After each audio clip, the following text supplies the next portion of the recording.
కాలేజీకి వెళ్లవలసిన రోజుల్లో మినహా మిగిలిన రోజుల్లో ఆలస్యంగా నిద్రలేచే మానస అలవాటుగానే 10 గంటల దాకా నిద్రలేచింది. ఆమె ఎంతసేపు పడుకున్నా ఎవ్వరూ నిద్రలేపరు. వారానికి 3 రోజులు వాళ్ళింట్లోనే ఉండే అమ్మమ్మ అనసూయ గాని, తాతయ్య పరమేశం గాని ఆమెను ఎవరైనా నిద్రలేపాలనుకున్నా ఊరుకోరు. పాపం పడుకోనింట్రా, కాలేజీ లేదు కదా అంటారు.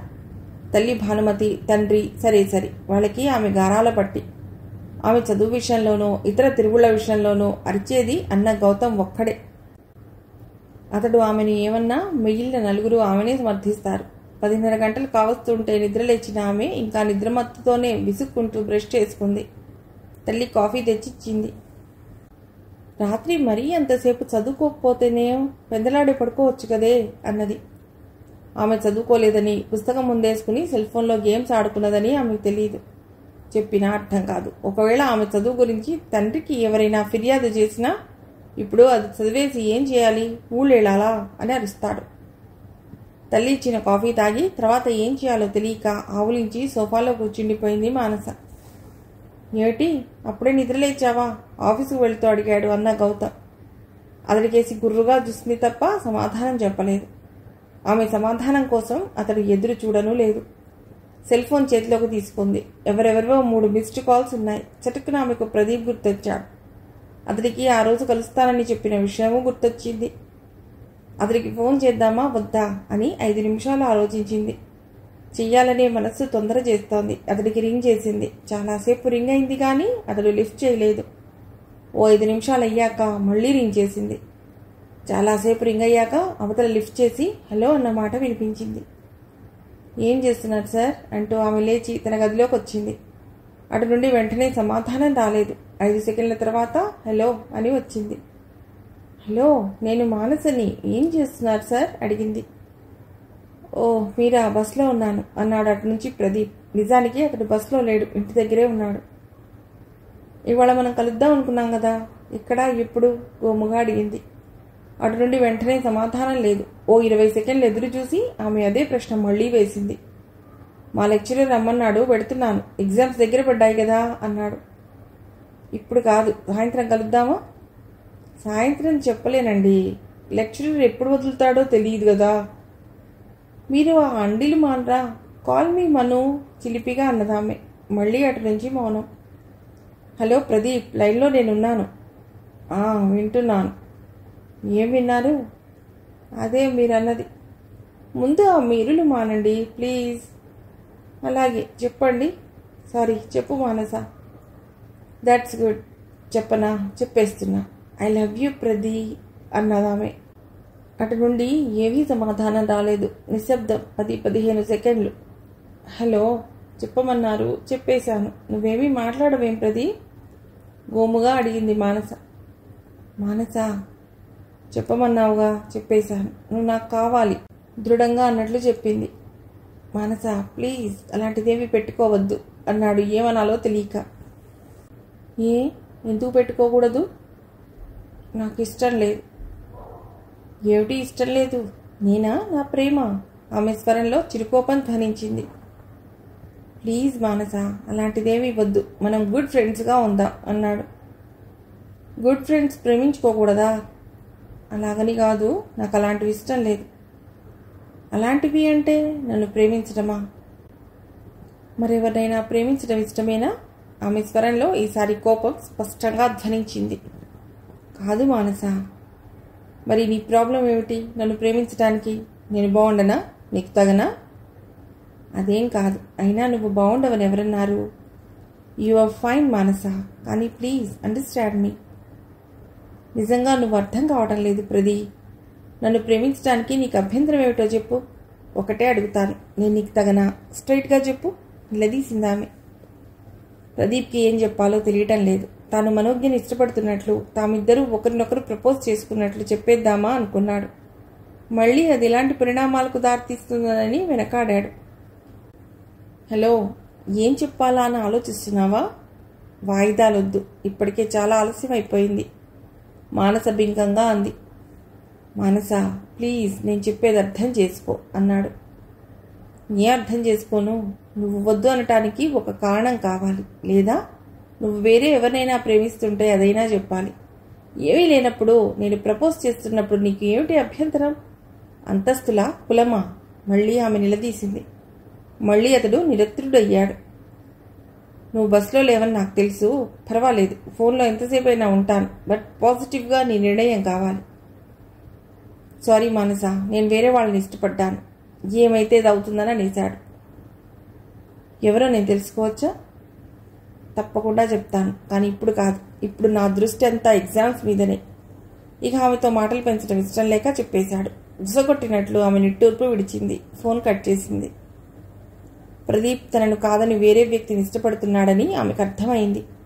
ఆ వ్యక్తి మనోజ్ఞాని కూడా ఊహించింది. ఆమెకు తారాస్థాయిలో కోపం వచ్చింది.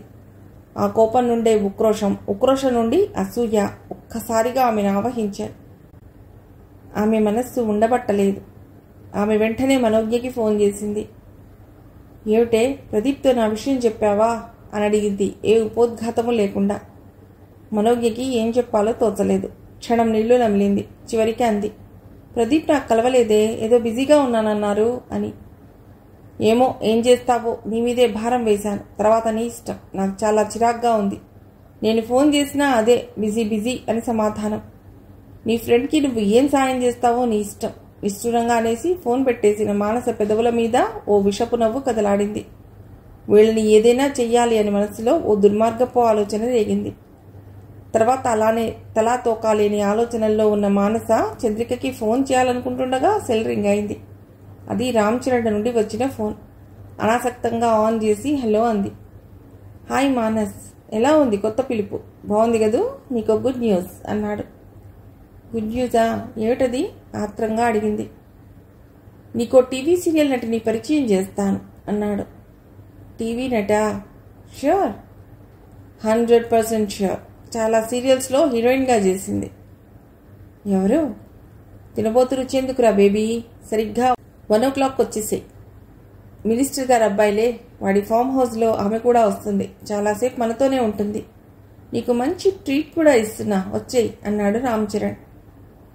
1కా? అవును, 1కి. ఆమె ఎక్కడికి రావాలో చెప్పాడు. అక్కడి నుంచి తాము ఆమెను పికప్ చేసుకుంటామన్నాడు. ఆమె టైం చూసుకుంది. 11:30 దాటింది. వెళ్ళటమా మానటమా అని కాసేపు ఆలోచించింది. ఆ రోజు ప్రదీప్ని కలుస్తానని చెప్పింది. మరి అదేం చేయటం అని కాసేపు తర్జన భర్జన పడింది. మనస్సు ఫామ్ హౌస్ వైపే లాగుతోంది. ఇదే ఆఖరిసారి. చరణ్ వాళ్ళ దగ్గరికి ఇక వెళ్ళకూడదు. తర్వాత ప్రదీప్ మీదనే కాన్సన్ట్రేట్ చేయాలి. లాస్ట్ టైం వెళ్ళొచ్చేద్దాం. సాయంత్రం ప్రదీప్ని ఎలాగైనా సరే కలుద్దాం.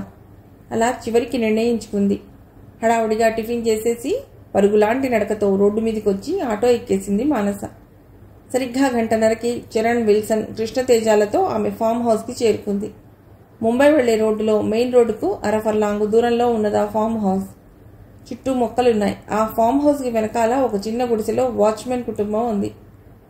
TV artist వస్తుందన్నావు? చరణ్ అడిగింది. ఫామ్ హౌస్లోకి వెళ్ళగానే సోఫాలో కూలబడుతూ మానస. వస్తుంది, డైరెక్ట్గా ఇక్కడికే రమ్మని చెప్పేశా. ఆమె నాకు బాగా తెలిసిన మనుషులే అన్నాడు చరణ్. విల్సన్ వంకరగా నవ్వాడు. కృష్ణతేజకి ఆ నటీమణి ఎవరో ఇక్కడికి రావడం ఏమిటో అర్థం కాలేదు. అయోమయంగా విల్సన్ కేసి చూశాడు. కళ్లతోనే విల్సన్ హెచ్చరించాడు, గప్ చుప్ అన్నట్లు. అసలు ఈ ఫామ్ హౌస్కి రావడం అంటేనే తేజకి ఒక రకమైన వణుకు. అలాగని రాకుండానూ ఉండలేడు. ఇప్పుడు వచ్చింది ఒకనాటి గర్ల్ ఫ్రెండ్. ఆమెకు బుద్ధి చెప్పాలన్న తన కోరిక మీదనే చరణ్ ఇదంతా చేస్తున్నాను అన్నాడు. కానీ ఫామ్ హౌస్ భాగోతం తనకి తెలియంది కాదు. అందుకే అతడికి కొంచెం భయంగా ఉంది మనస్సులో. కొంతసేపు అయ్యాక బ్యాగ్లోంచి మందు బాటిళ్లు తీశాడు విల్సన్. అక్కడున్న ఫ్రిడ్జ్లోంచి soda bottles, cool water bottles తీశాడు. ఇదేమిటి అని మానస కంగారు పడింది. అరే, ఎందుకంత కంగారు? అవా, మాకు సరదాగా ఎంజాయ్ చేద్దామని నీకు బీర్ తెచ్చాం, సరదాగా టేస్ట్ చేయి. ఆమె అదే టీవీ యాక్ట్రెస్ కూడా బీర్ తీసుకుంటుంది. ఈ పాటికి ఆమె రావాలే అన్నాడు చరణ్. ఆమె తొందరగా వస్తే బాగుండని అనుకుంది. ఆమె కూడా బీర్ తాగుతుందని తెలిసి అదోలా ఫీల్ అయింది మానస. అరగంట గడిచినా ఆ టీవీ నటి రాలేదు. మాటి మాటికి మానస గుమ్మం వైపు చూస్తుంటే చరణ్ ఫోన్ చేశాడు. అరే, ఎక్కడున్నారు? మీకోసం వెయిటింగ్, రావాలి. ఏంటి లేట్ అవుతుందా? ఏ, డైరెక్టర్ పిలిచాడా? వాడిప్పుడే పిలవాలా? Useless fellow. ఓకే, సారీ అలాగే అని ఫోన్ పెట్టేసి ఉస్సురంటూ సోఫాలో వెనక్కి వాలాడు. ఇక్కడికే బయలుదేరిందిట. ఇంతలో వాళ్ళ డైరెక్టర్ ఫోన్ చేశాట అర్జెంటుగా సారథి స్టూడియోకి రమ్మని. అది ఆమె ప్రొఫెషన్ కదా, వెళ్ళక తప్పదు. వెళ్ళకపోతే వాడికి కోపం వస్తుంది. వస్తానంది. లేట్ అవుతుందిట, ఈలోగా మనం కానిద్దాం అన్నాడు చికాగ్గా మొహం పెట్టి చరణ్. నిజానికి అతడే ఫోను చేయలేదని అక్కడున్న విల్సన్కి తప్ప ఎవరికీ తెలియదు. ఆ ట్రిక్కులని విల్సన్ ఒక్కడికే తెలుసు. మానస డీలా పడిపోయింది. టీవీ నటిని చూడటం కుదరనందుకు. లేటుగా వస్తుందో రాదోనని ఆమె నిరుత్సాహపడింది. వాళ్లు ముందు తాగడం మొదలెట్టారు. ఆమెను బీర్ తాగమన్నారు. అది వద్దు కాక వద్దన్నది. పోనీ కోక్ తాగమన్నారు. విల్సన్ ఫ్రిడ్జ్ దగ్గరికి వెళ్లి పావుగంట తర్వాత కోక్ తెచ్చాడు. అక్కడ అంతసేపు విల్సన్ ఆలస్యం చేయగానే తేజకు అనుమానం వచ్చింది. విల్సన్ మొహంలోకి చూశాడు. కానీ అతడు తేజ చూపులు ఏమాత్రం పట్టించుకోలేదు. చరణ్ వైపు మాత్రం అర్థవంతంగా చూశాడు విల్సన్. చరణ్ పెదవుల మీద సన్నగా చిరునవ్వు కదలాడింది. 40 నిమిషాలు పైగా గడిచాయి. టీవీ నటి రాలేదు. అసలు ఏ నటి రాదని, అదంతా ఒక డ్రామా అని విల్సన్కి రామ్ చరణ్కి తెలిసిన సత్యం. తేజాకి తెలుసు. కానీ ఒకవేళ నిజంగా వస్తుందేమోనని చిన్ని ఆశ అతడిలో మెదిలింది. తర్వాత అతడికి అర్థమైంది అది మానసను రప్పించటానికి ఆడిన డ్రామా అని. మానస బలహీనతలు వాళ్ళకి బాగా అర్థమయ్యాయి. తర్వాత జరగబోయే పరిణామాలేమిటో అతడికి తెలియనివి కావు. మళ్లీ సమస్యల్లో ఇరుక్కుంటామా అనుకున్నాడు. అంత ఏసీ గదిలోనూ అతడి వెన్నులో చలి పుట్టింది. కోక్ సగం పైగా తాగిన మానస మొహంలో తేడా కనిపిస్తోంది. ఆమె ఏదో చెప్పాలనుకుంటోంది గాని చెప్పలేకపోతున్నట్లు తేజ గమనించాడు. తను మొదటి పెగ్ సగం పైగా తాగేశాడు. విల్సన్ ఆమె కోసం మరో కోక్ తేవటానికి ఫ్రిడ్జ్ దగ్గరికి వెళ్లాడు. చరణ్ సోఫాలో వెనక్కి వాలి కళ్ళు మూసుకున్నాడు. టీపాయ్ మీదున్న మానస సెల్ ఫోన్ నెమ్మదిగా తీసుకున్నాడు కృష్ణతేజ. బాత్రూమ్ వంకతో లేచి వెళ్లాడు. ఆమె మిగిలిన కోక్ తాగేసింది. మరో కోక్ ఆమె కోసం టీపాయ్ మీద పెట్టాడు విల్సన్. హ్యావ్ ఇట్ బేబీ అన్నాడు చరణ్. ఆమె వద్దని చెప్పాలనుకుంది, చెప్పలేకపోయింది. కనీసం సంజ్ఞ అయినా చేయాలనుకుంది, అది చేయలేకపోయింది. సోఫాలో వెనక్కి వాలిపోయింది. ఇంటి నుండి బయలుదేరిన ప్రదీప్ సెల్లో ఏదో మెసేజ్ వచ్చిన సౌండ్ రావడంతో రోడ్డు పక్కన క్షణం ఆగి ఫోన్ తీసి చూశాడు. మెసేజ్ ఎవరు చేశారా అని. Mumbai road farm house save me అనుంది. అంతకు మించి ఎవరు మెసేజ్ ఇచ్చింది వివరాలు లేవు. అయితే ఆ నెంబర్ మాత్రం తనకి బాగా గుర్తుంది. అది మానస ఫోన్ నంబర్. అతడికి ఏమీ అర్థం కాలేదు. ముంబై రోడ్ ఏమిటి, ఫామ్ హౌస్ ఏమిటి? సేవ్ మీ అని ఆమె ఫోన్ నుండి వచ్చిన మెసేజ్ అతడికి చాలా గందరగోళానికి గురిచేసింది. అది ఆమె ఇచ్చిన మెసేజే అయి ఉంటుందనడానికి అది ఆమె ఫోన్ నుండి వచ్చింది కావటమే. ఆమె ఏదైనా ప్రమాదంలో ఉందా? ఆమె కారు కానీ యాక్సిడెంట్కి గురైందా? అలా అయితే వాళ్ళ ఇంటికి మెసేజ్ ఇస్తుంది కానీ తనకివ్వడం ఏమిటి అనుకున్నాడు. ఒకవేళ తనను అక్కడికి రప్పించడానికి అలా మెసేజ్ ఇచ్చిందా అని అనుకున్నాడు. మరీ ఎంత ఫులిష్గా ప్రవర్తిస్తుందా అని అనుకున్నాడు. అతనికి ఏమీ అర్థం కాలేదు. వెంటనే ప్రభాస్కి ఫోన్ చేశాడు. అర్జెంటుగా రమ్మని. అరగంటలో ప్రభాస్ వచ్చాడు హడావిడిగా ఆటోలో. తనకి వచ్చిన మెసేజ్ అతడికి చూపించాడు. ప్రభాస్ క్షణం ఆలోచించాడు. అతడికి ఏదో స్ఫురించింది మరుక్షణంలోనే. ఒరే, సంథింగ్ హ్యాపెండ్, ఆమె ప్రమాదంలో ఉందనిపిస్తోంది అన్నాడు. ఎందుకులా అనుకుంటున్నావు అడిగాడు ప్రదీప్ ఆశ్చర్యంగా అతడి మొహంలోకి చూస్తూ. ఆమె ఈ మధ్య రామ్ చరణ్తో తిరుగుతోంది. వాడొట్టి రాస్కెల్. గతంలో వాడి మీద అమ్మాయిని ట్రాప్ చేసిన కేసులున్నాయి అన్నాడు. అంటే ఈ మెసేజ్ నిజమేనంటావా? ప్రదీప్ అడిగాడు ఆందోళనగా. అవుననే అనిపిస్తోంది. మరి మనం వెడదామా? కేవలం మనం వెడితే కుదరదు. వాడి ముందు మనం చాలా. మరి మీ రిలేటివ్ ఎవరో పోలీస్ డిపార్ట్మెంట్లో ఉన్నారన్నావుగా, ఎందుకైనా మంచిది ఆయనకి ఫోన్ చేయి సలహా ఇచ్చాడు ప్రభాస్. ఎస్ఐగా ప్రదీప్కి వరుసకి బాబాయ్ అయ్యి ఆయన ఉన్నారు. ఆయనకి ఫోన్ చేసి విషయం చెప్పాడు ప్రదీప్. అరగంటలో తాను ఎక్కడికి వస్తున్నది చెప్పాడు ఆ ఎస్ఐ. ఓ గంటలో ఎస్ఐతో పాటు మరో కానిస్టేబుల్, ప్రదీప్, ప్రభాస్ ముంబై హైవే మీదకి వచ్చారు. అక్కడున్న ఫామ్ హౌస్లు ఒక్కొక్కటి ఎంక్వైరీ చేస్తూ ముందుకెడుతున్నారు. దాదాపు 2 కిలోమీటర్లు ముందుకు వెళ్లిన తర్వాత రోడ్డుకు అర ఫర్లాంగ్ దూరంలోని ఓ ఫామ్ హౌస్ దగ్గర 2 బైక్లు ఆగి ఉన్నట్లు గమనించారు. ఎస్ఐకి ఏదో అనుమానం వచ్చింది. జీప్ని దూరంగా ఆపమని చెప్పి జీప్ దిగి ఫామ్ హౌస్ దగ్గరికి నలుగురు నడిచి వెళ్లేసరికి చిత్రంగా అక్కడ కనిపించిన 2 బైక్లు మాయమయ్యాయి. అంతేకాదు అక్కడ వాచ్మెన్ కానీ మరెవరు కానీ లేరు. నిర్మానుష్యంగా ఉంది. ఎస్ఐ చురుగ్గా ఫామ్ హౌస్ చుట్టూ పరికించి చూశాడు. అప్పటికే ఆ హౌస్కు వెనకాల దూరంగా వెడుతున్న 2 బైక్లు కనిపించాయి. పరిస్థితి అతడికి వెంటనే అర్థమైంది. తాము రావడం గమనించిన వాళ్లు అక్కడి నుంచి పరారయ్యారు. సో లోపలేదో జరుగుతోందని అర్థమైంది. ఒరేయ్ ప్రదీప్, నీకు వచ్చిన మెసేజ్ కరెక్టేననిపిస్తోంది. లోపల చూద్దాం పదండి. అయినా ఈ ఫామ్ హౌస్కి వాచ్మెన్ కూడా లేడా? ఎక్కడా కనిపించడం లేదు. అంటూ కానిస్టేబుల్కి సైగ చేశాడు ఎస్ఐ. దాంతో కానిస్టేబుల్ ఫామ్ హౌస్ డోర్ దగ్గరికి వెళ్ళి నెట్టి చూశాడు. రాలేదు. మరింత గట్టిగా నెట్టాడు. అయినా రాలేదు. వెనక నుండి వెళదాం పదండి అంటూ ఎస్ఐ వెనక వైపు నడిచాడు. అతడు ఊహించినట్లే వెనక వైపు తలుపు నెట్టగానే తెరుచుకుంది. లోపలికి వెళ్లారు. సిగరెట్ వాసన, మందు వాసన కలగలిపిన కంపు, ఫ్యాన్ తిరుగుతున్న శబ్దం. హాల్లో టీపాయ్ మీద మందు తాగినట్లున్న గ్లాసులు, తిన్న ప్లేట్లు. గలీజ్గా ఉంది. హాల్ పక్కనున్న గదిలోకి తొంగి చూశాడు కానిస్టేబుల్. సార్, మంచం మీద లేడీ పడి ఉంది అన్నాడు కంగారుగా. ఎస్ఐ అతడి వెంటనే ప్రదీప్, ప్రభాస్ ఆ గది వైపు చూసి అటు వెళ్లారు. మంచం మీద అచేతనంగా పడి ఉంది మానస. ఆమె వంటి మీద బట్టలు లేవు. ఆమె చున్నీని బీతపరిచినట్లు వేసి ఉంది. రేప్ జరిగిందా లేదా అన్నది కూడా తెలియటం లేదు. కాకపోతే టాప్ మాత్రమే నగ్నంగా ఉంది కనుక రేప్ జరిగి ఉండకపోవచ్చునని ఎస్ఐ భావించాడు. అదే మాట వాళ్లతో అన్నాడు. అచేతనంగా ఉన్న మానసను ప్రదీప్, ప్రభాస్ చేతులతో లేపారు.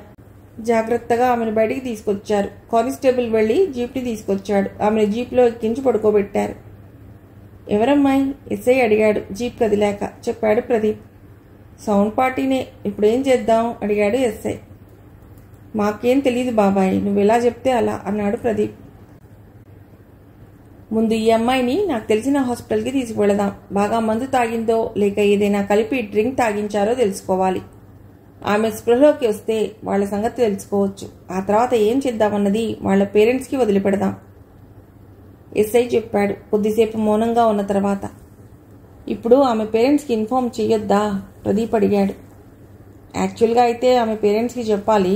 నాకు తెలిసి ఇప్పుడు మనం వెళ్ళిన ఫామ్ హౌస్ ఒక రాజకీయ ప్రముఖుడిది. అంటే ఈమెను తీసుకువెళ్లిన వాళ్ళు కూడా వీఐపీలకు చెందినవారే అయి ఉంటారు. ఈమె ఫాదర్ కూడా వీఐపీ లాంటి వాడేనన్నారు కదా. తర్వాత వాళ్ళు ఒకటవుతారు, మనమే ఫూల్స్ అవుతాం. అందుకే అసలు ఈమెను ఎక్కడికి తీసుకువెళ్లిన వాళ్ళెవరో ముందు తెలుసుకుందాం ఎస్ఐస్ ఆలోచనగా అన్నాడు. అతడు తన సర్వీస్లో ఇలాంటి కేసులు ఎన్నో చూశాడు. ఎంతో కష్టపడి నిందితులను పట్టుకోవటం, ఆ తర్వాత వాళ్ళు రాజీ పడిపోవటం, వీళ్ల శ్రమ అంతా వృధా కావటం చాలా సందర్భాల్లో చూశాడు. ఆమెను సిటీ శివార్లలో ఉన్న ఓ ప్రైవేట్ ఆసుపత్రికి తీసుకెళ్లారు. డాక్టర్ పరీక్షించి ఆమెకు మత్తుమందు కలిపి ఇచ్చారని చెప్పాడు. 1 గంట 2 గంటల్లో తెలివి వస్తుందని చెప్పి ఆయన ఓ ఇంజెక్షన్ చేశాడు.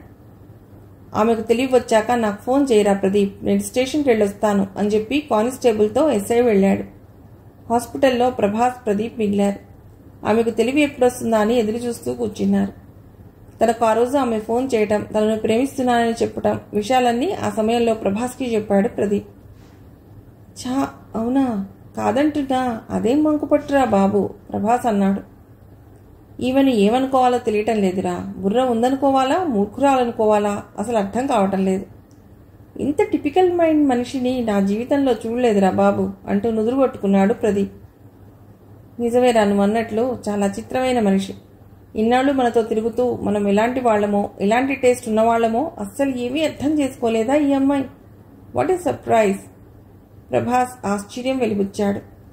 మనోజ్ఞకి, చంద్రకి ఈమె ఎలా ఫ్రెండ్ అయిందో కూడా నాకు అస్సలు అర్థం కాదురా. వాళ్ళు చాలా సాఫ్ట్, ఈమె చాలా ఫాస్ట్ చెప్పాడు ప్రదీప్.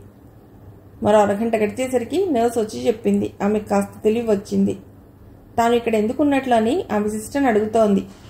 పోలీసులు వచ్చి అక్కడ చేర్చారని సిస్టర్ చెప్తుంటే వాళ్ళు వెళ్లారు. ముందు ఎస్ఐని, కానిస్టేబుల్ని చూసి మానస కంగారు పడింది. వారి వెనుకగా వచ్చిన ప్రదీప్ని, ప్రభాస్ని చూడగానే ఆమెకు కాస్త కంగారు తగ్గింది. Are you all right? ఆమె మంచం దగ్గరికి వచ్చి అడిగాడు ఎస్ఐ. అయోమయంగా ఆమె తలూపింది. నేను ఇక్కడ ఎందుకున్నాను అడిగింది లోగొంతుకలో తడబడుతూ. నువ్వు అసలు అక్కడికి ఎందుకు వెళ్ళావు? ఎవరిని అక్కడికి తీసుకువెళ్ళింది? అక్కడ ఏం తాగావు? ప్రశ్నలు సంధించాడు ఎస్ఐ. తన బంధువు ప్రదీప్ పిలిచాడు గనక వచ్చాడు గాని, లేకపోతే ఇలాంటి డబ్బులు రాని కేసుల గురించి వాళ్ళు పట్టించుకోరు. అందుకే సాధ్యమైనంత తొందరగా అదేదో తేల్చేసి పోద్దాం అనుకున్నాడు ఎస్ఐ. ఎస్ఐ ప్రశ్నలకు సమాధానం చెప్పడానికి కొంచెం గాబరా పడిందామె. చరణ్ వాళ్ళు తనను అలా అక్కడ వదిలేసి వెళ్ళిపోవటం, పోలీసులు రావటం అంతా గందరగోళంగా ఉందామెకు. చెప్పు, ఏం జరిగింది? నువ్వు ప్రదీప్ సెల్కి సేవ్ మీ అని ఎస్ఎంఎస్ ఎందుకు ఇచ్చావు? ఎస్ఐ అడిగాడు ఎంతకీ ఆమె మాట్లాడకపోయేసరికి. నేను ఎస్ఎంఎస్ ఇచ్చానా ప్రదీప్ సెల్కి అంది అయోమయంగా. అవును మానస, ఇదిగో నీ సెల్ నుంచే నాకు మెసేజ్ వచ్చింది అంటూ తన సెల్లో ఉన్న ఆమె ఇచ్చిన మెసేజ్ చూపించాడు ప్రదీప్. ఒకసారి నీ సెల్ ఇటివ్వు మానస అని ప్రభాస్ ఆమె సెల్ తీసుకుని అందులో సెంట్ ఐటమ్స్ ఆప్షన్ చూశాడు. అందులో ప్రదీప్కి ఇచ్చిన మెసేజ్ ఉంది. అది మానసకి చూపించి నీ సెల్ నుంచే ప్రదీప్కి మెసేజ్ వచ్చింది చెప్పాడు ప్రభాస్. మెసేజ్ సంగతి అలా ఉంచు, అసలు నేను అక్కడికి ఎవరు తీసుకెళ్లారు, ఎందుకు వెళ్లారు అక్కడికి, అది చెప్పు ముందు ఎస్ఐ అడిగాడు. కొద్ది క్షణాలు మౌనంగా ఉన్న తర్వాత జరిగిన విషయాలన్నీ పూసగుచ్చినట్లు చెప్పేసింది మానస. చరణ్ వాళ్ళు తనని ఇంత మోసం చేస్తారని ఆమె అనుకోలేదు. ఆమెకు వాళ్ళ మీద చాలా కోపం వచ్చింది, అసహ్యం వేసింది కూడా. వాళ్ళ ఫోన్ నంబర్లు తీసుకున్నాడు ఎస్ఐ. ఆమె తండ్రి ఫోన్ నంబర్ అడిగాడు విషయం ఆయనకు చెప్దామని. సార్ ప్లీజ్ మా ఫాదర్కి చెప్పకండి, నాకేం కాలేదుగా ప్లీజ్ అంది ఆమె బతిమిలాడుతూ. అలా కాదులే, మీ ఫాదర్కి చెప్పాలి, చెప్పకపోతే రేపు ఏదైనా జరిగితే మా మీద నింద వేస్తారు. మీకేం, మీరు బాగానే ఉంటారు ఎస్ఐ అన్నాడు కాస్త విసుగ్గా. ఆమె దాదాపు ఏడుస్తూ బతిమాలింది. పోనీ వద్దులే బాబాయ్ ప్రదీప్ అన్నాడు ఆమె పరిస్థితి చూసి కాస్త జాలిపడుతూ. నీకు తెలియదురా, ఫ్యూచర్లో చాలా రిస్కులుంటాయి. అసలు వాళ్ళు ఈమెకు బట్టలు లేకుండా చేసి ఏం చేశారో. నా అనుమానం ఫోటోలు బ్లూ ఫిలిం తీసి ఉంటారు. అలాంటిది ఏదైనా ఉంటే తెలుసుకోవాలి, వాళ్ళ దగ్గర నుండి అది చేజిక్కించుకోవాలి. ఇవన్నీ వాళ్ళ పేరెంట్స్కి తెలియకుండా ఎలా చేస్తావు ఎస్ఐ అన్నాడు. ఆ క్షణంలో ఏం చేయాలో తోచలేదు ప్రదీప్కి. ప్రభాస్ని బయటికి పిలిచాడు సలహా తీసుకునేందుకు. ఆ సమయంలో మానస తన హ్యాండ్ బ్యాగ్లోంచి డబ్బు తీసింది. ఎంత ఉన్నది ఆమె లెక్క పెట్టలేదు, కానీ 500 నోట్లున్నాయి. తీసి ఎస్ఐకి ఇస్తూ, ప్లీజ్ సార్ అవన్నీ మీరు ఎంక్వైరీ చేయండి, కానీ మా ఫాదర్కి మాత్రం చెప్పకండి ప్లీజ్ సార్ అంటూ బతిమాలింది. ఎస్ఐ ఏమనుకున్నాడో మౌనంగా ఆ డబ్బు అందుకున్నాడు. సరే అవన్నీ ఎంక్వైరీ చేస్తాను, కానీ నువ్వు మాకు సహకరించాలి. వీడియో లాంటివి ఏమన్నా ఉంటే వాళ్ళ దగ్గర నుండి స్వాధీనం చేసుకోవాలి, లేకపోతే నీకే రిస్క్. దాంతో వాళ్ళు నిన్ను బ్లాక్మెయిల్ చేసే అవకాశం ఉంది హెచ్చరికగా అన్నాడు ఎస్ఐ. ఇంతలో బయటికి వెళ్లిన ప్రదీప్ ప్రభాస్ వచ్చారు. ఎరా అమ్మాయి ఫాదర్కి చెప్పొద్దంటోంది అన్నాడు ఎస్ఐ. పోనీలే బాబాయ్, ఆయన ఫీల్ అవుతారని వద్దంటోందేమో అన్నాడు. సరే వాళ్ళని మాత్రం వదలను, ఎల్లుండికల్లా పట్టుకుంటాను. ముందు ఈమె సెల్ నుండి నీ సెల్కి మెసేజ్ పంపిన వాళ్ళెవరో కూడా తెలుసుకోవాలి. ఆ ముగ్గుల్లో ఎవరో ఈ పని చేసి ఉండాలి. వాళ్ళ దగ్గర ఏమన్నా ఉంటే స్వాధీనం చేసుకుంటాను. అమ్మాయిని తీసుకెళ్ళండి, హాస్పిటల్ సంగతి నేను చూసుకుంటాను అని చెప్పి ఆయన వెళ్ళిపోయాడు కానిస్టేబుల్తో. మానస మంచం దిగింది. కాస్త తులుతూ చిటుక్కున పట్టుకున్నాడు ప్రభాస్. పర్వాలేదు, కొంచెం నీరసంగా ఉంది అంతే అని ఆమె మామూలుగా నడవటానికి ప్రయత్నించింది. హాస్పిటల్ నుంచి బయటికి వచ్చారు. ఎదురుగా ఉన్న బండి దగ్గర ఆమెకు జ్యూస్ తాగించారు. వాళ్ళని తాగమని చెప్తూ ఆమె మరో గ్లాస్ జ్యూస్ తాగింది. అప్పటికి ఆమెకు నీరసం తగ్గినట్లు అనిపించింది. ఆటోలో ఆమెను ఇంటికి పంపించారు. జాగ్రత్తగా వెళ్ళగలవా ఆమె ఆటో ఎక్కాక అడిగాడు ప్రదీప్. పర్వాలేదు వెళతాను, చాలా థ్యాంక్స్. ఆ మాట చెప్తున్నప్పుడు ఆమె సిగ్గుతో కుంచుకుపోయింది. తను అతడిని మనోజ్ఞని ఏదో చేయాలన్న దుర్మార్గపు ఆలోచన చేసింది. కానీ అతడే తనను ఇప్పుడు పెద్ద గండం నుండి కాపాడాడు. అప్పుడు సమయం రాత్రి 7 గంటలు కావస్తోంది. ఆమె ఇంటికి వెళ్లేసరికి తల్లి కొంచెం కంగారు పడుతోంది. పొద్దున వెళ్లిన కూతురు ఇంకా రాలేదని. అయితే ఆమెకు అలా వెళ్లటం, ఎప్పుడో ఇల్లు చేరటం అలవాటే. అందుకే ఇంటికి వచ్చిన ఆమెను చూడగానే పెద్దగా ఏమీ అనలేదు. ఒక ఫోన్ అయినా చేయొచ్చుగా, ఆలస్యంగా వస్తానని అని మాత్రం అంది తల్లి భానుమతి. సినిమాకి వెళ్ళానులే అనేసి తల్లి మొహంలోకి చూడకుండా గబగబా తన గదిలోకి వెళ్ళింది మానస. ఏమన్నా తింటావా తల్లి హాల్లోంచి అడిగింది. ఆమె సమాధానం చెప్పలేదు. తల్లి మళ్లీ అడగనూ లేదు. తిన్నగా బాత్రూంకి వెళ్ళింది మానస. షవర్ తిప్పి ఓ అరగంట సేపు స్నానం చేసింది. అలా చేయటంతో ఫ్రెష్గా అనిపించింది ఆమెకు. ఫ్యాన్ కిందకి కుర్చీ లాక్కొని ఫ్యాన్ స్పీడ్ పెంచి కూర్చుంది. మను ఫోన్ హాల్లోంచి పిలిచింది తల్లి. ఎవరో కనుక్కో, నేను చేస్తాను అరిచినట్లు చెప్పింది మానస. భవానీట. సరే నేను చేస్తాలే అని తన సెల్కే చేయొచ్చు కదా, ల్యాండ్లైన్కి చేసిందేమిటి అనుకుంటూ తన సెల్ తీసి చూసింది. అది ఛార్జింగ్ అయిపోయి ఉంది. లేచి సెల్ ఛార్జింగ్ పెట్టి 5 నిమిషాలు అయ్యాక భవానీకి ఫోన్ చేసింది మానస. ఏమిటే మానస, నీ సెల్ ఆఫ్ చేసింది అడిగింది భవానీ. ఛార్జింగ్ లేదు, చెప్పు ఏమిటి? నిజానికి ఆ క్షణంలో ఎవరితోనూ మాట్లాడాలని ఆమెకు లేదు. మనసంతా గందరగోళంగా ఉంది. చరణ్, విల్సన్, తేజ తనను అలా చేస్తారని ఆమె ఏనాడు ఊహించలేదు. తన పట్ల వాళ్ళు చాలా చీప్గా ప్రవర్తించారని ఆమెకు చాలా కోపంగా ఉంది. ఈ విషయం తన తండ్రికి చెప్తే చాలా గొడవ అవుతుంది. కానీ అప్పుడు తన పరిస్థితి నవ్వుల పాలవుతుంది. నలుగురికి తెలుస్తుంది. తండ్రి తన మీద విరుచుకుపడవచ్చు.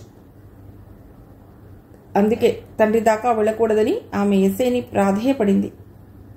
మధ్యాహ్నం నుండి ట్రై చేస్తున్నాను నీ సెల్కి, కలవటం లేదు. ఏం లేదు, రేపు నా బర్త్డే, చిన్న పార్టీ చేసుకుందాం, నువ్వు రావాలి. రాకపోతే ఇలా? రావాలి. ఈవినింగ్. రేపు ఉదయం మళ్ళీ ఫోన్ చేసి చెప్తాను ఎక్కడికి రావాలో అంది భవాని. సరే అనాసక్తంగా అంది మానస. మొన్న నువ్వు చెప్పావు చూడు ప్రదీప్ గురించి, ప్రపోజ్ చేశావా? ఏమన్నాడే అడిగింది భవాని రహస్యంగా అన్నట్లు. రిజెక్ట్ చేశాడు నిర్మోహమాటంగా చెప్పింది మానస. అవునా, ఏమిటిటా, నీకేం తక్కువ అడిగింది భవాని. తర్వాత మాట్లాడదాం అని ఫోన్ పెట్టేసింది మానస. ఆమెకు ఆ విషయాలు మాట్లాడాలని లేదు. ప్రదీప్ వ్యక్తిత్వం ముందు తను బలాదూర్లా అనిపించసాగింది. అతడి వెంటబడి ప్రేమిస్తున్నానంటూ వేధించిన తనను తన కర్మానికి వదిలేయక ప్రదీప్ తన స్నేహితుడితో రిస్క్ తీసుకుని వచ్చినందుకు అతడి పట్ల అసూయ, ఉక్రోషం, కోపం స్థానే గౌరవం పెరగసాగింది. అయితే తన సెల్ నుండి ఎవరు అతడికి సెల్కి మెసేజ్ పంపించారో ఎంత ఆలోచించినా ఆమెకు అర్థం కావటం లేదు. మెసేజ్ పంపితే తను పంపించాలి, లేకపోతే ఆ ముగ్గురులో ఎవరో పంపాలి. కానీ వాళ్ళు ఎందుకు పంపుతారు ఆ మెసేజ్? చరణ్ ఇంతదాకా అర్థం కాలేదు. ఇప్పుడే అర్థం అయ్యాడు. వాడు తేనె పూసిన కత్తి లాంటివాడు. విల్సన్ కూడా అలాంటి దుర్మార్గుడే. తేజ అంతటి దుర్మార్గుడు కాదు. తాను స్నేహం చేసినన్నాళ్ళు తనను ఇలా చీటింగ్ చేయాలని ఎప్పుడూ ప్రయత్నించలేదు. ఒకవేళ ఒకప్పటి తన గర్ల్ ఫ్రెండ్ అన్న ఉద్దేశంతో తన సెల్ నుండి అతడే ఆ మెసేజ్ పంపించాడా? చటుక్కున ఆమె మస్తిష్కంలో మెదిలింది.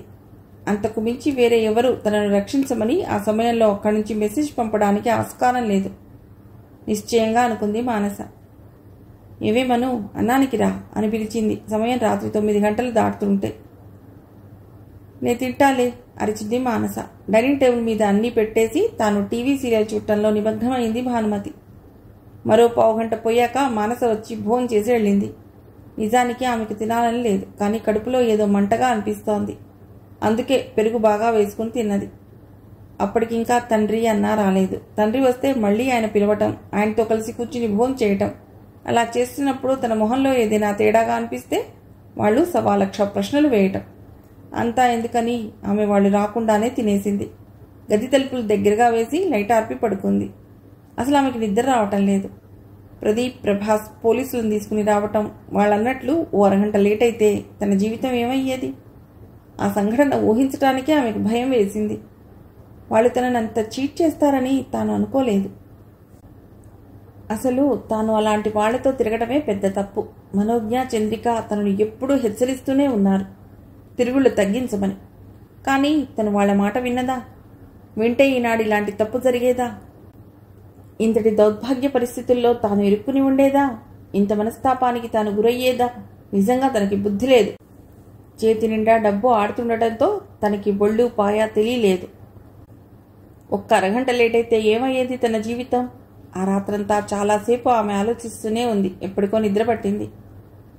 2 రోజుల కిందట జరిగిన మానస సంఘటన ఇంకా ప్రదీప్ మస్తిష్కంలో గింగిళ్లు కొడుతూనే ఉంది. ఆ రోజు రాత్రి అతడు నిద్రపోలేదు.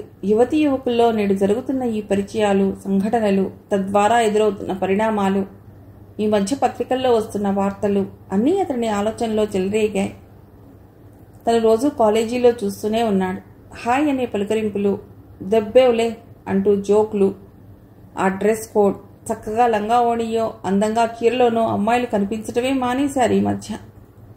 ఆఖరికి 50-60 ఏళ్ల వయసున్న మహిళలు సైతం చుడీదార్లు వేసుకుంటూ తమ నాజూకుతనాన్ని, సహజమైన అందాన్ని పాడు చేసుకుంటున్నారని అనుకున్నాడు ప్రదీప్. ఆ మాటకొస్తే తను ఇష్టపడుతున్న మనోజ్ఞ, ఆమె స్నేహితురాలు చంద్రిక కూడా అప్పుడప్పుడు చుడీదార్లు వేసుకుంటారు. కానీ వాళ్ళు వేసుకున్న ఆ మోడర్న్ డ్రెస్లో ఓ అందం ఉంది. ఎబ్బెట్టుతనం కనిపించదు. ఏది ఏమైనా చీర కట్టుకుంటే ఉన్న అందం మరెందులోనూ లేదనుకున్నాడు. ఎప్పుడూ మోడర్న్ డ్రెస్లో ఉండే మానస అందుకు తగ్గట్టుగానే ప్రవర్తించేది. ఆ ప్రవర్తనే ఇప్పుడు ఆమె జీవితంలో ఒక విషాదాన్ని నింపింది. మోడర్న్గా ఉండే వాళ్ళందరూ అలాగే ఉంటున్నారా?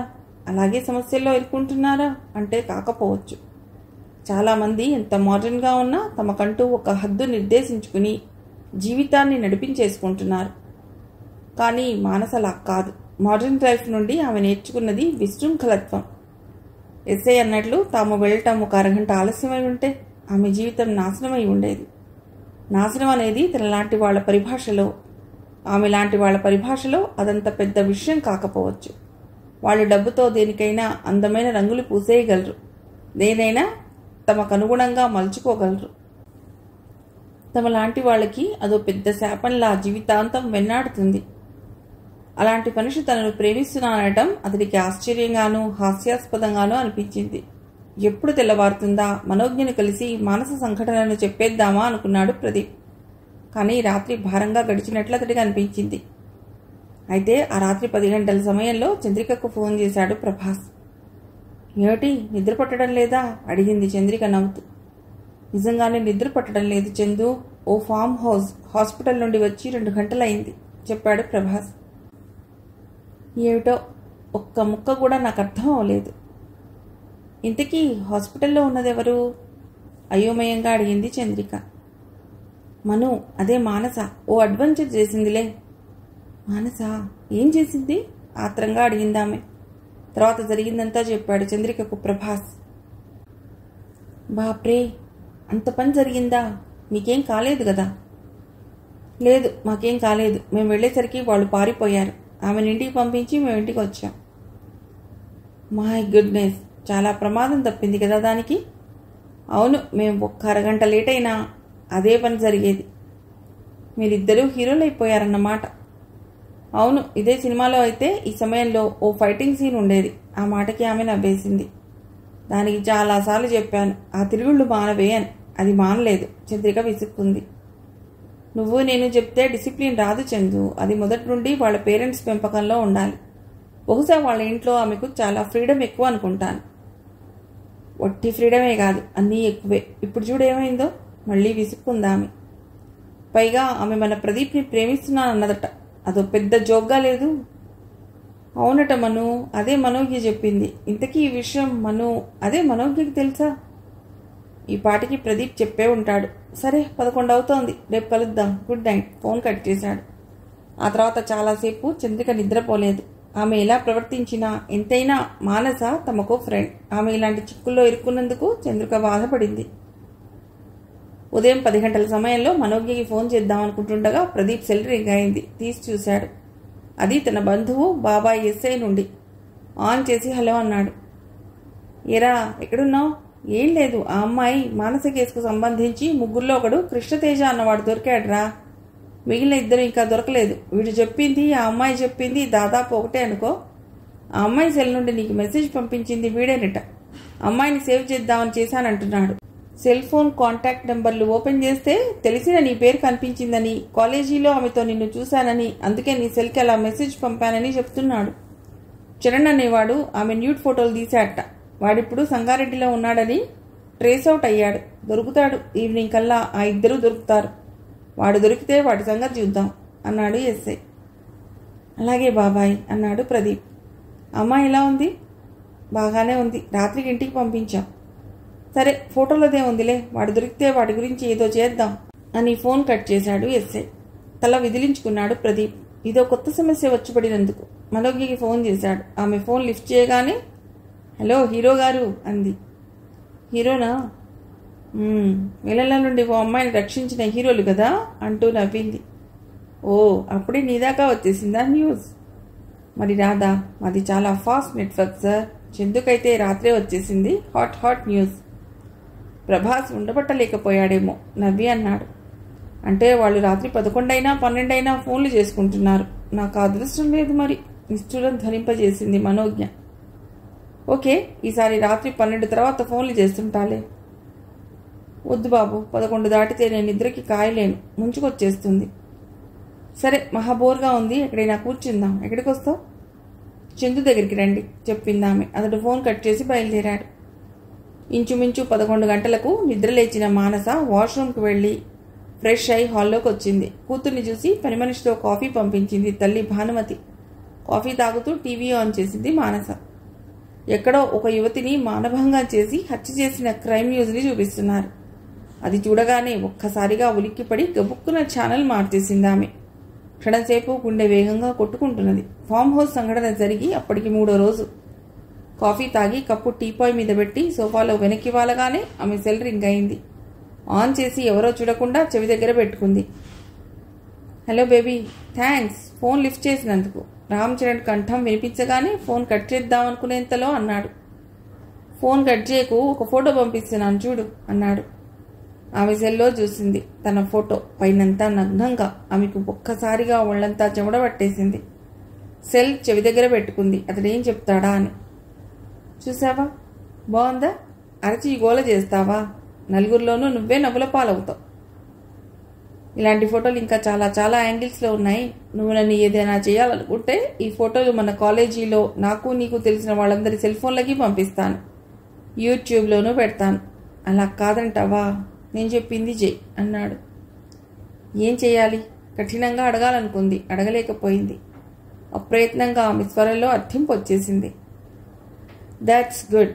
పోలీస్ కంప్లైంట్ లాంటిదేది ఇవ్వకు, కేసులేవీ పెట్టకు. నీ అంతట నువ్వే అక్కడికి వచ్చానని, ఎవరి బలవంతమూ లేదని, అక్కడ ఏమీ జరగలేదని చెప్పు. That's all. అప్పుడు నీ జోలికి నేను రాను.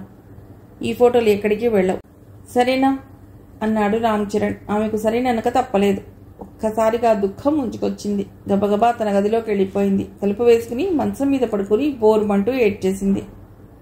2 రోజులుగా ఆమె ఇల్లు విడిచి బయటకు వెళ్ళటం లేదు. ఎప్పుడూ ఆమె ఏదో పని పెట్టుకుని బయటికి వెళ్ళిపోతుంటుంది. అప్పుడప్పుడు అన్న గౌతమ్ అరుస్తుంటాడు, ఈ తిరుగుళ్ళేమిటి, చదువుకోమని. అలాంటిది 3 రోజులుగా ఆమె ఇంటి పట్టునే ఉండటం తల్లికి ఆశ్చర్యంగా ఉంది. ఇంట్లో వాళ్ళకి ఈ అనుమానం రాకుండా మంచం నిండా పుస్తకాలు పరిచేసింది మానస. పెద్దగా చదివేస్తున్నట్లు. కూతురికి ఇంత కుదురు వచ్చినందుకు భానుమతి, తండ్రి హిమవంతరావు చాలా సంతోషపడిపోయారు.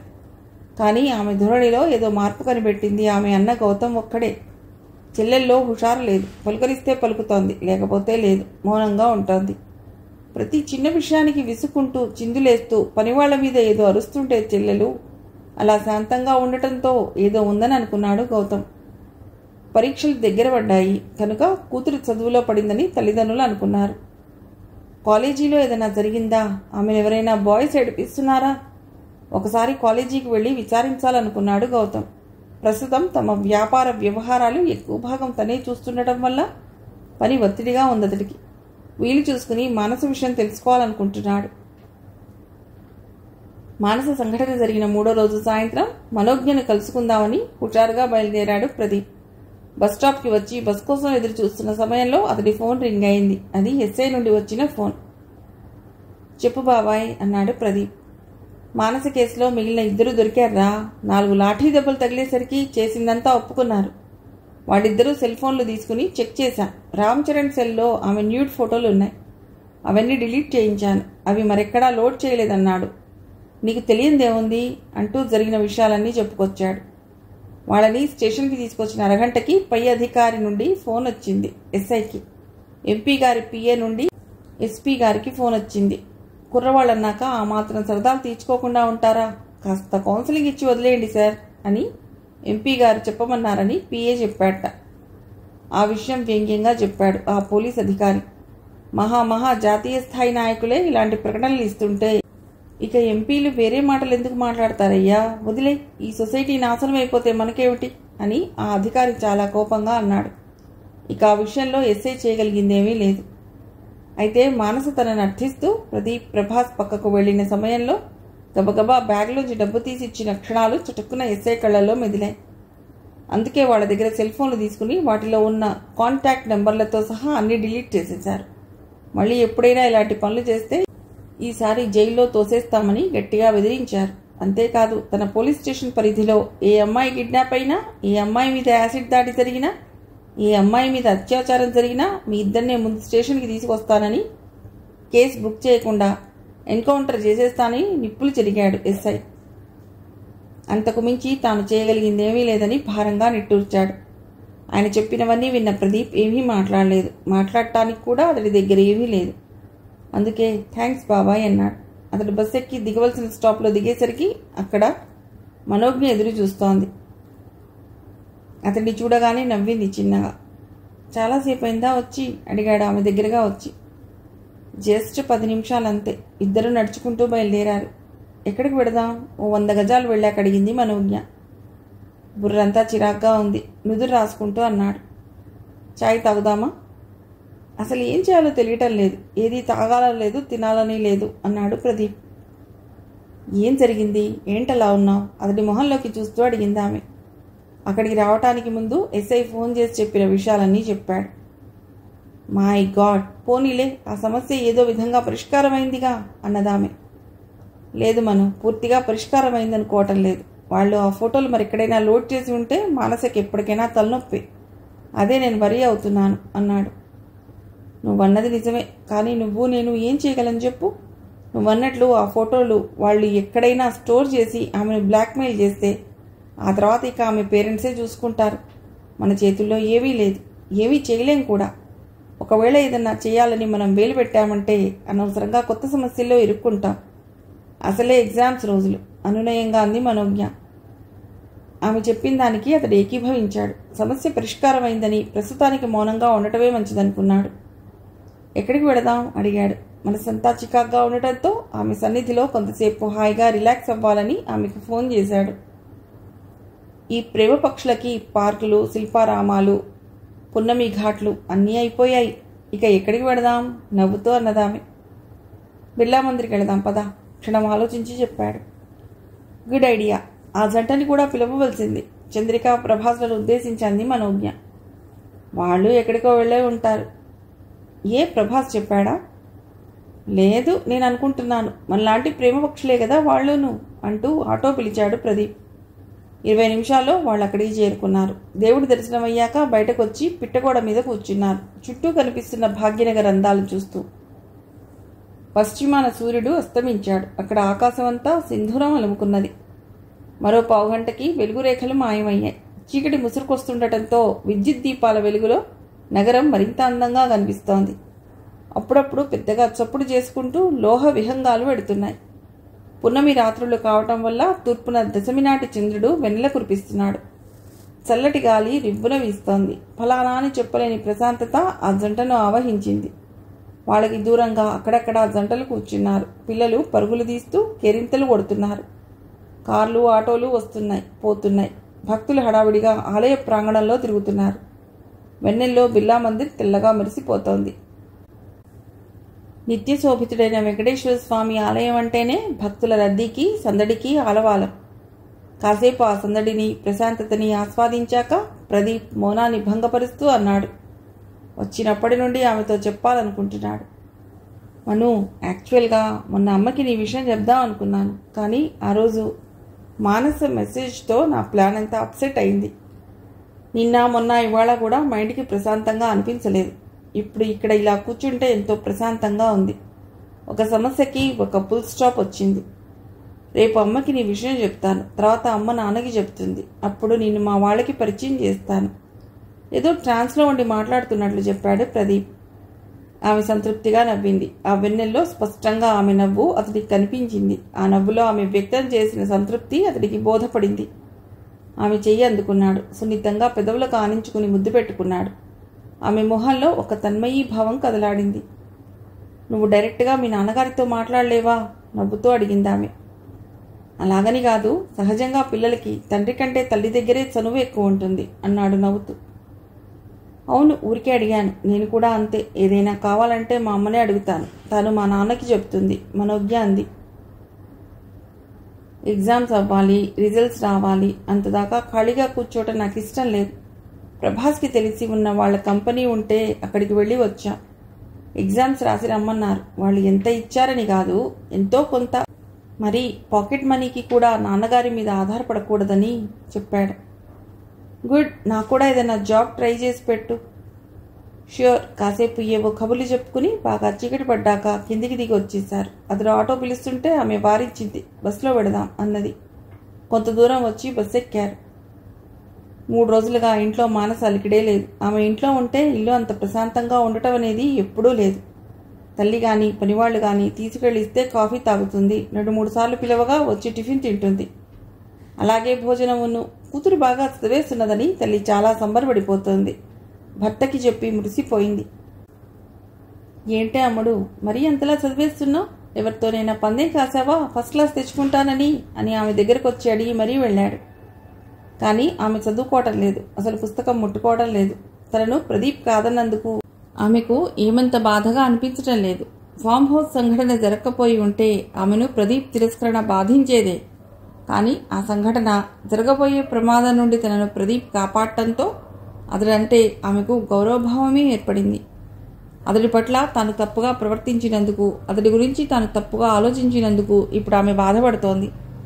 ఆమెను ఇప్పుడు బాధిస్తోంది ఫామ్ హౌస్ సంఘటన. తన చెల్లికి రామ్ చరణ్ పంపిన ఫోటో. అది గుండెలు పిండేస్తోంది. రేపు వాడు ఆ ఫోటోలు 10 మందికి చూపిస్తే, ఆ ఫోటోలని అడ్డం పెట్టుకుని వాడు తనను బ్లాక్మెయిల్ చేస్తే కాదు, ఖచ్చితంగా చేస్తాడు. బ్లాక్మెయిల్తో వాడు తనను వాడుకోవడానికి ప్రయత్నిస్తాడు. వాడు తనని వదిలిపెట్టాడు. ఈ విషయం తన వాళ్ళకి తెలిస్తే తనను ఎంతగా అసహ్యించుకుంటారు. జరిగిన ఆ సంఘటనను నాన్నకు కానీ అన్నయ్యకి కానీ ఎలా చెప్పను? చెబితే వాళ్ళు తన్నే తిడతారు. అసలు అలాంటి స్నేహాలు ఎందుకు చేశామని తిట్టిపోస్తారు. ఇన్నాళ్ళు ఈ ఇంట్లో తాను ఆడిందే ఆట, పాడిందే పాట. కానీ ఈ విషయం తెలిస్తే తనకు ఈ ఇంట్లో గౌరవం ఏమైనా ఉంటుందా? తన ఫ్రెండ్స్ ముందు తలెత్తుకుని తిరగగలదా? ఆ అవమానాన్ని భరించడం కన్నా తాను చచ్చిపోవడం మంచిది. నేను చాలా విచ్చలవిడిగా ప్రవర్తించాను, బుద్ధి లేకుండా ప్రవర్తించాను. తనకి బెస్ట్ ఫ్రెండ్స్ అనుకున్న మనోజ్ఞ, చంద్రిక తనకి చెప్తూనే ఉన్నారు బుద్ధిగా నడుచుకోమని. విన్నాను కాదు, ఇప్పుడు అనుభవిస్తున్నాను. తన మంచి కోరుకునే మనోజ్ఞని ప్రదీప్ ఇష్టపడ్డాడని తెలిసి అసూయపడ్డాను. వాళ్ళనేదో చేసేయాలనుకున్నాను. కానీ ఆ ప్రదీప్ నన్ను కాపాడాడు. అతడే సమయానికి రాకపోతే తన పరిస్థితి ఏమిటి? కుక్కలు చింపిన విస్తరిగా అయ్యేది తన జీవితం. తప్పు చేశాను, చాలా తప్పులు చేశాను. నా ముఖం ఎవరికీ చూపించలేను. నేను బతకడం వేస్ట్. 3 రోజులుగా ఆమె ఆలోచనలు ఇలాగే సాగుతున్నాయి. ఎలా ఆలోచించినా బతికే అర్హత తనకి లేదని నిర్ణయానికి వచ్చేసింది ఆమె. ఫ్యాన్కు ఉరేసుకుని చచ్చిపోదాం అనుకుంది. బిల్డింగ్ పై నుండి దూకి చచ్చిపోదాం అనుకుంది. నిద్రమాత్రలు మింగి చచ్చిపోదాం అనుకుంది. ఉరేసుకోవటం, దూకి చనిపోవటం తన వల్ల కాలేదు. చనిపోవటానికి కావలసినవి నిద్రమాత్రలు అందుబాటులో లేవు. బయటికి వెళ్ళి తెచ్చుకోవాలి. బయటికి వెళ్ళటం ఆమెకి ఇష్టం లేదు. ఆమె తీవ్రమైన ఉద్వేగంతో ఉంది. బాధ, కోపం, ఉక్రోషం, ఎవరి మీదనో చెప్పలేని కసి, తన మీద తనకే ముంచుకొస్తున్న అసహ్యం అన్నీ ఆమెను ఒక ఉన్మాద మనిషిగా చేస్తున్నాయి. ఆమె రక్తం సలసలా కాగిపోతున్నట్లుంది. గంటకి తన మీద తనకే అసహ్యం పెరిగిపోతోంది. లేచి కారిడార్లోకి వెళ్ళింది మానస. అటు ఇటు చూసింది. ఏదో చెయ్యాలి, తన చావటానికి ఏదైనా చేసేయాలి. అదే ఆలోచన ఆమెను మనస్సంతా దహించి వేస్తుంది. కారిడార్లో ఆమె ముక్కుపుటాలకు ఏదో వాసన వచ్చింది. లిప్తకాలం ఆ వాసన వచ్చిన వైపు చూసింది. అక్కడ ఒక ప్లాస్టిక్ క్యాన్లో సగానికి తక్కువగా ఉన్న పెట్రోల్ కనిపించింది. 4 రోజుల కిందట పెట్రోల్ బంకుల నిరవధిక బంద్ ప్రకటిస్తే ఎందుకైనా మంచిదని ఓ 5 లీటర్ల పెట్రోల్ తెచ్చి కార్ డ్రైవర్ అక్కడ పెట్టాడు. మానస ఆ క్యాన్ తన గదిలోకి తెచ్చింది. క్యాన్ మూత విప్పింది. ఒక్కసారిగా దుఃఖం ముంచుకొచ్చింది. బోరునే ఏడ్చేసింది. ఏడుస్తూనే పెట్రోల్ మీద వంపుకుంది. ఒక్కసారిగా గదంతా గుప్పుమని పెట్రోల్ వాసన వచ్చింది. మళ్ళీ దుఃఖం కట్టలై తెంచుకుంది. మనిషిని ఒక్కో క్షణంలో వచ్చే ఆవేశం ఎంతటి ప్రమాదకర పరిస్థితికైనా నెట్టేస్తుంది. కేవలం 10 రూపాయల కోసం హత్య చేసిన సంఘటనలు, భర్త ఏదో అన్నాడని బిడ్డల్ని నూతిలో పడేసి ఆత్మహత్య చేసుకున్న భార్య, తాగిన మైకంలో కన్నబిడ్డని చంపేసిన తండ్రి, పరీక్ష ఫెయిల్ అయినందుకో, కాలేజీలో ఒత్తిడి తట్టుకోలేనందుకో ఆత్మహత్యలు చేసుకుంటున్న విద్యార్థులు, ఇలాంటి వార్తలు నిత్యం దినపత్రికల్లో చూస్తూనే ఉన్నా. ఆవేశం, అనాలోచన నిర్ణయాలు మనిషిని ఎంతటి దుర్భర పరిస్థితులకు దిగజారుస్తాయో అనేక ఉదాహరణలు. గుండె చెదిరిన బాధలో మానసకు వెర్రి ఆవేశం వచ్చేసింది. బెడ్ లైట్ దగ్గర కొవ్వొత్తి పక్కనే ఉన్న అగ్గిపెట్టె అందుకుని వెలిగించుకుంది. ఆ మంటలకి తాళలేక ఒక్కసారిగా వెర్రి కేక పెట్టింది. అదే క్షణంలో అటుగా వెడుతున్న గౌతమ్ ఉలిక్కి పడ్డాడు. ఆ వెంటనే పెట్రోల్ వాసన రావటంతో ఏదో అనుమానం వచ్చి పరుగున వెళ్ళి చెల్లెలు గదిలోకి తొంగి చూశాడు. పరిస్థితి అర్థమైంది అతడికి. ఒక్క ఉదుటిన వెళ్ళి మానసా అని గట్టిగా అరిచాడు. అరుపునకు ఇంట్లో ఉన్న వాళ్ళంతా బిత్తరపోయారు. గబగబా బయటికి తీసుకొచ్చి కారులో వెనక సీట్లో కూర్చోబెట్టాడు. విషయం అర్థమైన భానుమతి వచ్చి ఆమె పక్కనే కూర్చుంది. ఆఘ మేఘాల మీద కారు పోనిచ్చాడు గౌతమ్. తండ్రికి ఫోన్ చేయమని తల్లికి చెప్పాడు. వాళ్ళు వెళ్ళిన 1 గంటకి మానస ఫ్రెండ్ భవానీ వచ్చింది అక్కడికి. మానస తన బర్త్డేకి రాలేదు. ఫోన్ చేసినా లిఫ్ట్ చేయటం లేదు. కారణం ఏమిటో తెలుసుకుందామని వచ్చింది ఆమె. హడావుడిగా ఆమెను హాస్పిటల్కి తీసుకువెళ్లే విషయం చెప్పారు ఇంట్లో ఉన్న పని వాళ్ళు. ఏ హాస్పిటల్కో ఖచ్చితంగా చెప్పలేకపోయారు. కానీ గౌతమ్ తల్లితో చెప్తున్న మాటలు బట్టి చెప్పారు. భవానీ వెంటనే ఆటోలో అటు బయలుదేరింది. ఆమె హాస్పిటల్కి వెళ్లేసరికి అప్పటికే ఆమెను ఐసీయూలోకి తీసుకెళ్లారు. బయట విషణ్ణ వదనాలతో ఉన్న మానస తల్లిదండ్రులను, అన్నని చూసింది భవానీ. అన్న గౌతమ్ దగ్గరికి వెళ్ళింది.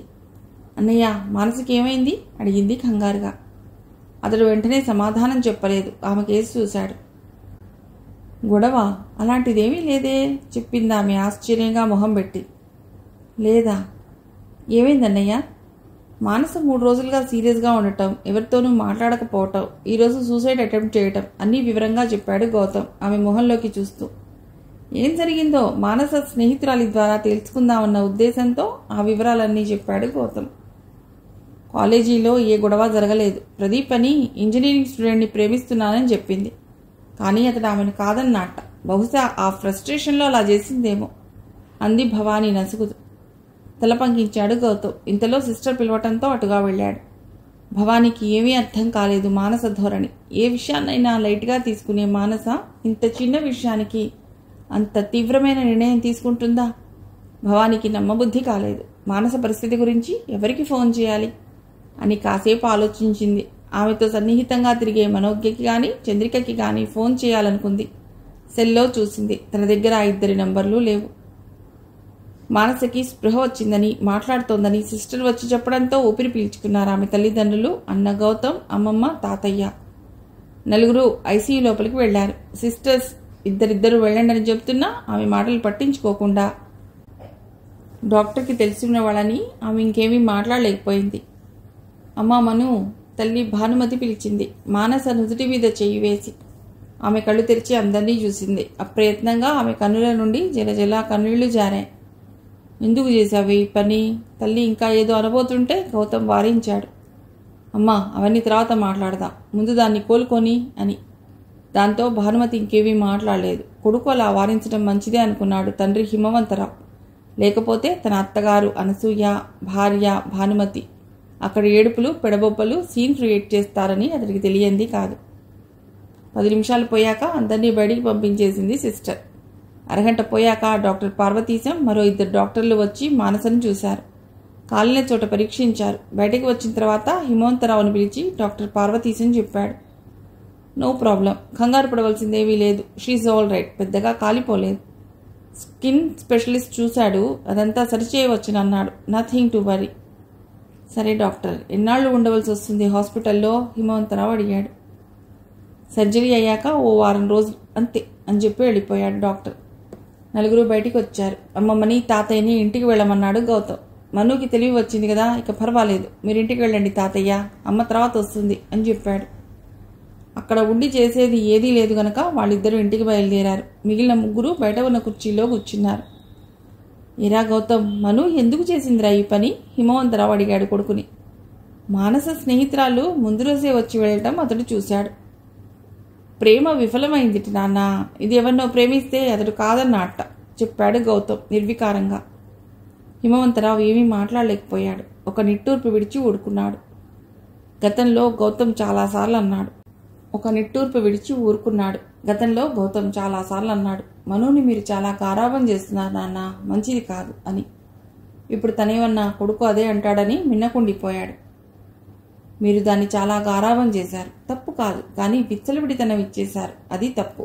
మీకు తోడు అమ్మమ్మ తాతయ్య సరే ఇంకా నెత్తికెక్కించుకున్నారు. ఒకంత అసహనంగా అన్నాడు గౌతమ్. ఆ మాటకి తల్లిదండ్రులిద్దరూ ఏమీ మాట్లాడలేదు. నిజానికి మాట్లాడలేకపోయారు. తప్పు చేశావన్నట్లు తలదించుకున్నారు. ఓ 20 నిమిషాలు అలా 3 మౌనంగా కూర్చుండిపోయారు. సమయానికి గౌతమ్ ఇంట్లో చూడబట్టి సరిపోయింది. కానీ ఒక్క 5 నిమిషాలు ఆలస్యం అయితే తనకి కడుపుకోతే మిగిలేది కదా. భానుమతి గుడ్ల నీరు కక్కుకొని బాధపడుతోంది. హిమవంతరావు ఊరుకోన్నట్లు కళ్ళతోనే ఓదారుస్తున్నాడు. ఆ సమయంలో ఆటోలో దిగారు మనోజ్ఞ, చంద్రిక, ప్రదీప్, ప్రభాస్. రిసెప్షన్లో మానస గురించి కనుక్కుందామని వెళుతున్న చంద్రిక బయట కూర్చున్న గౌతమ్ని, అతడి పక్కన మానస తల్లిదండ్రులను చూసింది. మనోజ్ఞ, చంద్రిక వాళ్ల వైపు వెళ్ళటంతో అనుసరించారు ప్రదీప్, ప్రభాస్. సార్, మానస బ్రదర్ కదూ మీరు? చంద్రిక అడిగింది గౌతమ్ని. అవునని తలూపాడతడు. మేము తన క్లాస్మేట్స్. నా పేరు చంద్రిక, తను మనోజ్ఞ. మానసకి ఎలా ఉందండి? చంద్రిక అడిగింది ఆందోళనగా. పర్వాలేదు, అవుట్ ఆఫ్ డేంజర్ అంటూ లేచాడు. చూడవచ్చా అండి? మనోజ్ఞ అడిగింది. ఐసీయూలో ఉంది, సిస్టర్కి చెప్తాను, వెయిట్ అని వాళ్ళని లోపలికి తీసుకువెళ్ళాడు గౌతమ్. లోపలికి వెళుతున్న అతడికి ప్రభాస్ని, ప్రదీప్ని పరిచయం చేసింది చంద్రిక. ప్రదీప్ని చూడగానే గౌతమ్కి చర్రుల కోపం వచ్చింది, కానీ తమాయించుకున్నాడు. అయితే మానసని రూమ్కి షిఫ్ట్ చేస్తున్నామని ఓ అరగంట వేచి ఉండమని చెప్పింది సిస్టర్. రూమ్కి వచ్చాక చూడవచ్చునని అంతా బయటికి వచ్చారు. మానసని ఎందుకు బాధ పెట్టావని ప్రదీప్ని అడుగుదామనుకున్నాడు గౌతమ్. అసలు విషయం ఏమిటో చెల్లెలు నోటి వెంట విన్నాకనే ప్రదీప్ని నిలదీద్దామనుకున్నాడు. సహజంగానే దేనికి తొందరపడే మనిషి కాదు గౌతమ్. నిదానంగా ఆలోచిస్తాడు. అందుకనే తమ వ్యాపార వ్యవహారాల్లో హిమవంతరావు కన్నా చాలామంది గౌతమ్ మాటకే విలువిస్తారు. అరగంట అన్నది దాదాపు గంటకి రిసెప్షన్లో పిలిచారు గౌతమ్ని. మానసని రూమ్కి మార్చారని, ఫలానా రూమ్ అని చెప్పారు. అందరూ మానస దగ్గరికి వెళ్ళారు. మను అంటూ తల్లి భానుమతి గబగబా ఆమె మంచం దగ్గరికి వెళ్ళి ఆత్రంగా కూతురు చేయి పట్టుకుంది. ఆ వెంట తండ్రి అన్నా వెళ్లారు. వాళ్ళ వెనకాల నిల్చున్న తమ ఫ్రెండ్స్ని చూసింది మానస. మనోజ్ఞ, చంద్రిక ఆమె మంచానికి చెరువు వైపు నిల్చున్నారు. ఎలా ఉన్నావే? చంద్రిక, మనోజ్ఞ పలుకరించారు. అప్పుడు వాళ్ల గొంతు జీరబోయింది. సమాధానంగా పేలవంగా నవ్వింది మానస. మను, ఇతనేనా నువ్వు ప్రేమిస్తే కాదని నేను బాధ పెట్టింది? గౌతమ్ అడిగాడు చెల్లెల్ని నిశితంగా చూస్తూ. ఆ ప్రశ్నకి బిత్తరపోయాడు ప్రదీప్. గౌతమ్ మరేదో అనబోతుంటే అన్నగారిని వారించింది మానస. అన్నయ్య, ఆయన తప్పేం లేదురా, అయినా ఆ విషయం నేను ఎప్పుడో మర్చిపోయాను అంది. సార్, గౌతమ్ గారు, అసలు జరిగిన విషయం అది కాదు. ప్లీజ్ ఇలా రండి, ప్లీజ్ అంటూ గౌతమ్ చేయి పట్టుకుని ప్రభాస్ బయటికి తీసుకెళ్లాడు, దాదాపు బలవంతంగా. వాళ్ళ వెంట హిమవంతరావు కూడా వచ్చాడు. గౌతమ్ గారు, మీ చెల్లెలు ప్రదీప్ని ప్రేమించానని చెప్పడం మాత్రం నిజం. కానీ ప్రదీప్ ఆమెనెప్పుడూ అలా చూడలేదు, గౌరవంగానే చూశాడు. ఆమె ఎన్నిసార్లు ఫోన్ చేసి ఎక్కడికి రమ్మన్నా వాడు రాలేదు. ఏదో వంకబెట్టి తప్పించుకున్నాడు. వాడంటే మీ చెల్లెలికి ఇష్టమే కావచ్చు, కానీ ఆమె దేన్ని సీరియస్గా తీసుకునే మనిషి కాదు. నేను కానీ ప్రదీప్ కానీ అమ్మాయిల కోసం ఏనాడూ తప్పించలేదు. ఎంతలో ఉండాలో అంతలోనే ఉన్నాం. కానీ మీ చెల్లెలు ఈ పరిస్థితికి రావడానికి కారణం మాత్రం ఈ ప్రేమ వ్యవహారం కాదనుకుంటాను. అసలు జరిగింది ఇంకా మీకు తెలియదనే అనుకుంటున్నాను అన్నాడు ప్రభాస్ ఉద్వేగంగా. ఏం జరిగింది? హిమవంతరావు అడిగాడు గర్జిస్తున్నట్లు. ఒక పెద్ద దారుణం జరగవలసింది కొద్దిలో తప్పింది. అది ప్రదీప్ తీసుకున్న చొరవ వల్ల. మానస సేఫ్గా ఇంటికి వచ్చింది అంటూ జరిగిన విషయాలన్నీ వివరించాడు ప్రభాస్. అంతా విన్నాక ఆ తండ్రి కొడుకులిద్దరి మొహంలో నెత్తుడి చుక్కలేదు. వెంటనే హిమవంతరావుకి నోటమాట రాలేదు. ఈ విషయాలేవి మాకు తెలీదు. 3 రోజులుగా మానస ఇల్లు కదలకుండా ఉంటే నిజంగా చదువులో పడిపోయిందేమోలే అనుకున్నాం. అది కుళ్ళిపోతోందని ఇప్పుడు అర్థమవుతోంది, గౌతమ్ అన్నాడు మాటలు కూడబలుకున్నట్లు. ఆమెను బాధ పెట్టాలనుకుంటే తన సెల్కి మెసేజ్ వచ్చినంత మాత్రాన ప్రదీప్ అలా పరిగెత్తవలసిన పని లేదు కదా, ప్రభాస్ అన్నాడు. అవునన్నట్లు తలపంకించాడు గౌతమ్. హిమవంతరావు వెంటనే తనకి తెలిసి ఉన్న మంత్రికి ఫోన్ చేసి, ఆ ముగ్గురిని ఏం చేస్తావో నాకు అనవసరం, మళ్ళీ ఏ ఆడపిల్ల జోలికి వెళ్లకుండా చేయించు అని చెప్పాడు. గౌతమ్ తనకి తెలిసి ఉన్న ఏసీపీకి ఫోన్ చేసి టూకీగా జరిగిన విషయం వివరించి తండ్రి చెప్పినట్లే చెప్పాడు. ముగ్గురు మానస గదిలోకి వచ్చారు. Sorry Pradeep, I'm very sorry. మీరిద్దరూ రిస్క్ తీసుకున్నందుకు చాలా థ్యాంక్స్. ప్రదీప్ చేతులు పట్టుకుని అన్నాడు గౌతమ్. పర్వాలేదు సార్, నీకు ఏం జరిగింది ఇందాకటి వరకు తెలియదు కదా అన్నాడు ప్రదీప్. ఏమేమను, జరిగిందేదో జరిగిపోయింది. అంతా ఒక పీడకల్లా మర్చిపో. మనం ఎప్పటిలాగానే ఫ్రెండ్స్. నువ్వు నీ తిరుగుళ్ళు మార్చుకో, బాగా చదువుకుందాం మనోజ్ఞ అంది మానస చెయ్యి అందుకుని. దానికి మీలాంటి మంచి ఫ్రెండ్స్ ఉన్నారమ్మా, కానీ మేమే దాన్ని చెడగొట్టాం, ఎక్కువ ఫ్రీడమ్ ఇచ్చేసి. తప్పు చేసినట్లు హిమవంతరావు బాధగా అన్నాడు. భానుమతి కళ్ళు తుడుచుకుంది. మను, ఫర్గెట్ దట్ నాన్ సెన్స్. ఇంకెవ్వరూ నీ జోలికి రారు. నువ్వు మాత్రం ఒక పద్ధతిలో ఉండు, గౌతమ్ అన్నాడు చెల్లెలు తల నిమురుతూ. మానస కళ్ళు అశ్రుపూరితాలయ్యాయి. ఈ సంగతి తండ్రి ఎప్పుడో గ్రహించి ఉంటే ఎంత బాగుండును అని ఆమె అంతరాంతరాళల్లో చివుక్కుమనిపించింది. మానస, సారీ, నా వల్ల కూడా నువ్వు కొంత బాధపడ్డావు, ప్రదీప్ గొడిగినట్లు అన్నాడు. లేదు, నేనే నిన్ను బాధ పెట్టాను. I'm sorry, very very sorry అదే స్వరంలో అంది మానస. ఇక చాలు, నువ్వు తొందరగా కోలుకుని మాకు మంచి ట్రీట్ ఇవ్వాలి. ఈ మధ్య నీ గొడవ లేక మాకు బోరింగ్గా ఉంది, చంద్రిక అంది వాతావరణాన్ని తేలికపరుద్దామన్న ఉద్దేశంతో. అంత బాధలోనూ మానస నవ్వేసింది. అందరూ హాయిగా ఫీల్ అయ్యారు. కథ సుఖాంతం.